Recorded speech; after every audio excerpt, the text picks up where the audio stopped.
Imaginez ceci, on est mardi soir, 19 heures, vous êtes détendu et naviguez sur votre téléphone quand, soudain, un clic, le silence et l'obscurité engloutit la pièce. Le bourdonnement familier du réfrigérateur a disparu, le voyant de la box Wi-Fi s'est éteint, même la rue dehors est anormalement calme. Dans cet instant glaçant, vous réalisez la vérité. Vous n'avez aucune idée de ce qu'il faut faire ensuite. Eh bien, c'est là que réside la différence entre ceux qui survivent à une panne de courant et ceux qui n'y parviennent pas. Ce n'est pas une question de chance, et il ne s'agit pas seulement d'espérer que les lumières se rallumeront. La survie se résume à 9 règles très spécifiques. Des règles qui transforment la peur en contrôle et la panique en confiance. Pendant que vos voisins trébuchent, désorientés, luttant pour les derniers pourcentages de batterie de leur téléphone, vous pourriez appliquer calmement un plan qui pourrait littéralement vous sauver la vie. La plupart des gens pensent qu'une panne de courant n'est qu'un désagrément, comme une soirée Netflix gâchée. Ils ont tort, ils ont lourdement tort. L'histoire l'a d'ailleurs déjà prouvé. Lors de la violente tempête Lothar en 1999, les gens n'ont pas seulement souffert des inondations ou des vents destructeurs.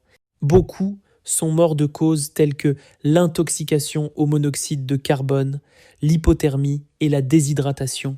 Des tragédies qui auraient pu être totalement évitées s'ils avaient connu ces règles de survie.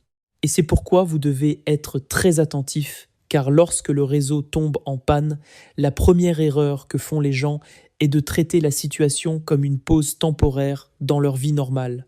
Ils attendent que quelqu'un d'autre la répare, supposant que les secours sont en route et épuisent la précieuse batterie de leur téléphone en postant sur les réseaux sociaux à quel point tout cela est fou, pendant que chaque seconde qui passe les rapproche un peu plus du désastre. Voici la dure vérité que personne ne veut admettre. La société moderne n'est qu'à 3 jours d'un effondrement total sans électricité. Eh bien, c'est tout ce qu'il faut pour que les rayons des supermarchés comme Carrefour, Auchan ou Leclerc se vident, pour que les pompes à essence cessent de fonctionner et pour que les systèmes d'eau potable s'arrêtent. Lors de la tempête Klaus, dans le sud-ouest de la France, en 2009, des familles faisaient fondre de la neige pour avoir de l'eau à boire, brûlaient leurs meubles pour se chauffer, et certains sont même morts de froid dans leur propre maison. Pas dans le passé, mais dans la France du 20 et 1 siècle. Alors, pourquoi certains ont-ils survécu, tandis que d'autres non ? La réponse est simple. Ils avaient un système, ils étaient déjà préparés, ils savaient exactement quoi faire étape par étape, car ils avaient pratiqué les mêmes règles que je m'apprête à vous révéler. Et voici quelque chose que vous devez comprendre. Lors d'une panne de courant à l'échelle d'une ville entière, vous êtes livré à vous-même. Les équipes de secours sont débordées, la police ne peut pas répondre à chaque appel et même les hôpitaux ne disposent d'une alimentation de secours que pour un temps limité. Personne ne viendra vous sauver, vous devez vous sauver vous-même. C'est pourquoi les 30 premières minutes après l'extinction des lumières sont critiques. Ce que vous faites pendant cette demi-heure détermine si vous gardez le contrôle ou si vous devenez simplement un nom de plus dans les statistiques des victimes. Alors, passons à la règle numéro 1, car si vous la manquez, la partie est terminée avant même d'avoir commencé. Règle numéro 1, exécutez le protocole d'éclairage de 3 minutes. Faites-le immédiatement, pas plus tard, pas quand vous aurez le temps, mais maintenant, car à la seconde où tout devient noir, 3 choses dangereuses se produisent. La panique se propage, les accidents se multiplient et les prédateurs commencent à chercher. Eh bien, les loups sortent pour jouer. Cependant, la plupart des gens gaspillent ces premiers instants critiques à tâtonner pour trouver leur téléphone, à trébucher sur les meubles, en essayant de comprendre si la panne de courant ne concerne que leur rue ou si c'est quelque chose de plus grand. Le temps de s'orienter, ils ont déjà perdu leur avantage le plus important, le contrôle psychologique. Le protocole de 3 minutes est simple. Vous avez exactement 3 minutes pour établir l'éclairage dans l'ensemble de votre espace de vie, pas seulement dans la pièce, mais dans chaque pièce clé. Votre lumière principale, eh bien, une lampe de poche fiable, devrait toujours être à portée de main là où vous passez la majeure partie de votre temps. C'est votre premier geste. Utilisez-la pour activer vos stations d'éclairage. Oui, des stations préparées à l'avance pour la maison, des lanternes à piles dans la cuisine, le salon et les chambres, et des bâtons lumineux dans les salles de bain, car ils sont étanches et durent des heures. Mais voici la manœuvre avancée que la plupart oublient. Une fois que la maison est éclairée à l'intérieur, vous devez contrôler son apparence depuis l'extérieur. Fermez les rideaux, tirez tous les volets, bloquez chaque fenêtre, car lors d'une panne de courant général, une maison qui brille comme un phare est un signal pour les inconnus désespérés. Nous avons des provisions, venez vous servir. Vous ne voulez pas de ce genre d'attention. Le pouvoir psychologique de la lumière est énorme. Quand vous pouvez voir clairement lors d'une panne de courant, votre cerveau reste calme, votre famille se tourne vers vous pour être guidée et vous assumez instantanément le rôle de leader, pendant que d'autres demandent encore « Chérie, où est la lampe de poche ?» Vous avez déjà gagné la première manche. Si vous avez suivi correctement cette règle, 3 minutes se sont écoulées depuis la coupure de courant et vous n'êtes plus en mode panique, mais vous maîtrisez la situation. Ce qui nous amène à la règle numéro 2.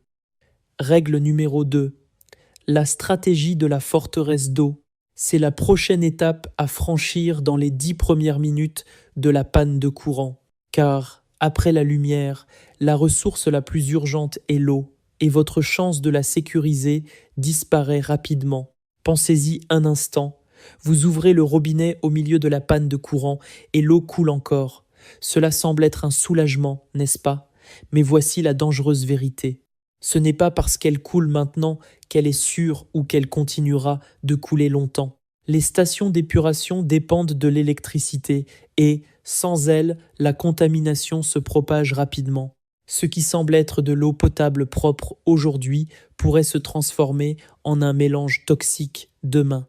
C'est pourquoi la règle numéro 2 s'appelle la stratégie de la forteresse d'eau et c'est exactement ce qui sépare les survivants des victimes.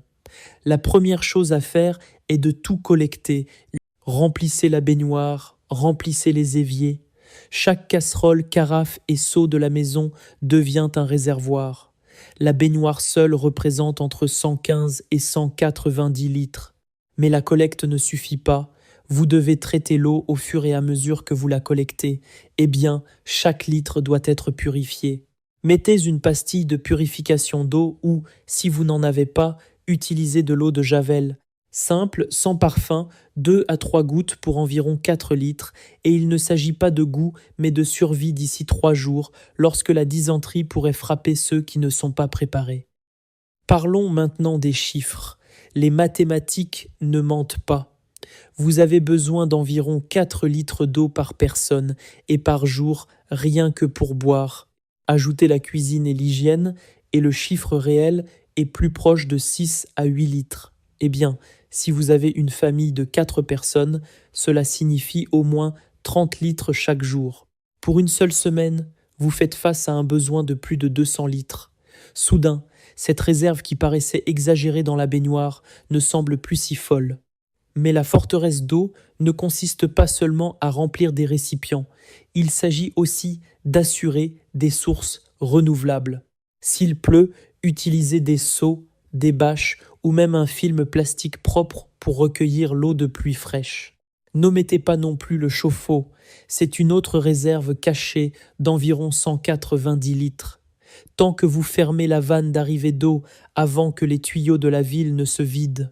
Les survivants les plus préparés que je connaisse peuvent sécuriser plus de 400 litres d'eau propre au cours de la première heure d'une panne de courant, pendant que tous les autres se disent encore « peut être que ce sera bientôt réparé ».